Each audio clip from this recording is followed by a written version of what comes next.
Yang pertama ingin saya lakukan adalah bagaimana menjadikan agama itu sebagai inspirasi, bukan aspirasi. Artinya apa? Bahwa agama sebisa mungkin tidak lagi digunakan menjadi alat politik, baik untuk menentang pemerintah maupun merebut kekuasaan, atau mungkin untuk tujuan-tujuan yang lain. Agama biar menjadi inspirasi, dan biarkan agama itu membawa nilai-nilai kebaikan, nilai-nilai kedamaian dalam kehidupan berbangsa dan bernegara. Kemudian yang kedua tentu tugas yang tidak mudah, yaitu bagaimana bisa meningkatkan, yang pertama adalah ukhuwah Islamiyah. Kenapa ukhuwah Islamiyah? Karena kita tahu bahwa mayoritas warga negara ini adalah pemeluk agama Islam. Maka negara ini akan damai, negara ini akan tentram jika sesama Muslim, sesama umat Islam ini memiliki ukhuwah atau persatuan di antara mereka. Yang kedua, meningkatkan ukhuwah watoniyah atau persaudaraan sesama warga bangsa. Kenapa ini penting?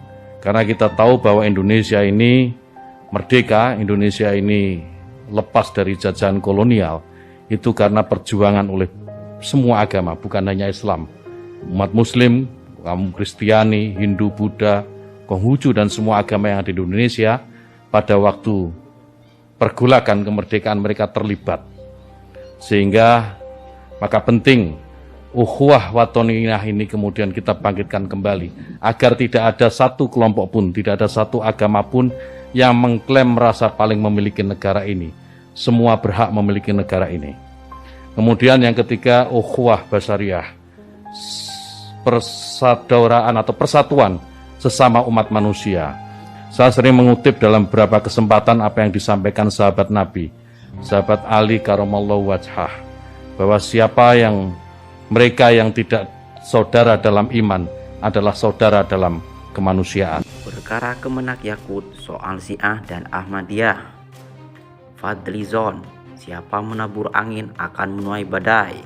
Ya, Assalamualaikum warahmatullahi wabarakatuh.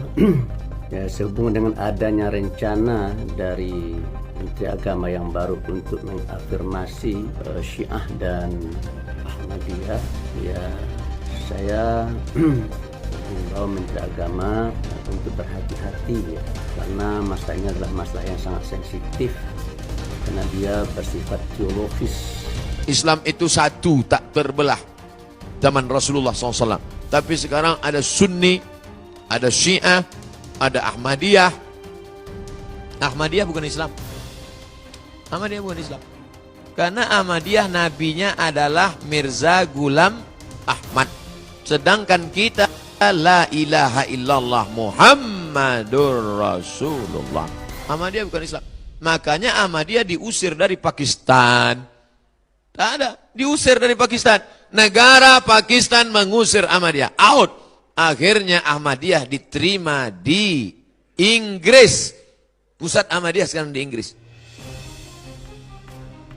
Akhlak yang harus kita jaga juga, akhlak kepada para sahabat Nabi, akhlak kepada para keluarga Nabi, saudara.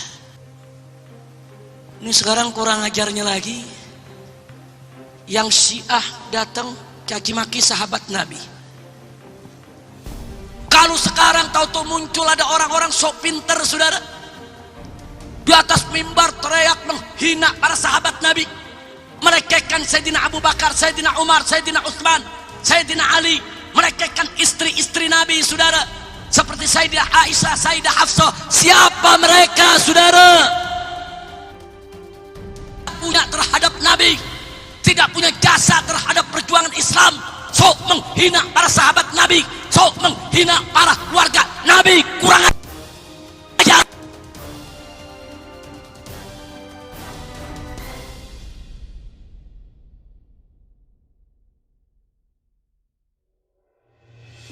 Baru saja dilantik beberapa saat lalu, Menteri Agama pilihan Presiden Jokowi di Kabinet Indonesia Maju saat ini berhasil menyita perhatian publik karena pernyataannya yang dinilai kontroversial. Sebagaimana diberitakan pikiran rakyat Tasikmalaya.com pada Jumat 25 Desember 2020. Yakut C. Kumas melalui pernyataan yang disampaikannya beberapa saat lalu mengatakan bahwa pemerintah akan mengafirmasi hak beragama bagi kelompok Syiah dan Ahmadiyah di Indonesia. Selain itu, Yakut juga mengungkapkan bahwa ia tidak mau ada kelompok beragama minoritas. Selain itu, Yakut juga mengungkapkan bahwa ia tidak mau ada kelompok beragama minoritas yang terusir dari kampung halamannya karena perbedaan keyakinan. Mereka warga negara yang harus dilindungi, kata Yakut saat dikonfirmasi Antara di Jakarta, Kamis sebagaimana dikutip Pikiran Rakyat Tasikmalaya.com. Gus Yakut, sapaan Yakut C. Kumas, juga menyatakan bahwa Kementerian Agama akan memfasilitasi dialog lebih intensif untuk menjembatani perbedaan yang ada. Perlu dialog lebih intensif untuk menjembatani perbedaan. Kementerian Agama akan memfasilitasi, ujarnya. Adapun pernyataan Gus Yakut tersebut berkaitan dengan pernyataan guru besar Universitas Islam Negeri Syarif Hidayatullah Jakarta Azumardi Azra yang meminta pemerintah agar pemerintah mengafirmasi urusan minoritas. Munculnya pernyataan tersebut sontak mendapatkan respon dan komentar yang beragam dari berbagai pihak, tak terkecuali Fadlizon yang dikenal sebagai anggota DPR RI yang konsisten memberikan kritik dan sarannya terhadap berbagai kebijakan dan isu nasional terkini. Melalui akun Twitternya, Fadlizon diketahui telah mengomentari sebuah berita yang menjelaskan tentang pernyataan Yakut berkaitan dengan keinginannya untuk mengafirmasi hak beragama kelompok Syiah dan Ahmadiyah di Indonesia. Dalam unggahannya, Fadlizon menyebut bahwa hal tersebut akan menambah masalah yang tak perlu. Ujar Fadlizon, sebagaimana dikutip Pikiran Rakyat Tasikmalaya dari akun Twitter @fadlizon pada Sabtu 26 Desember 2020. Masih dalam cuitan yang sama, Fadlizon bahkan menyampaikan sebuah pepatah yang bermakna sebuah peringatan. Seperti kata pepatah, siapa menabur angin akan menuai badai.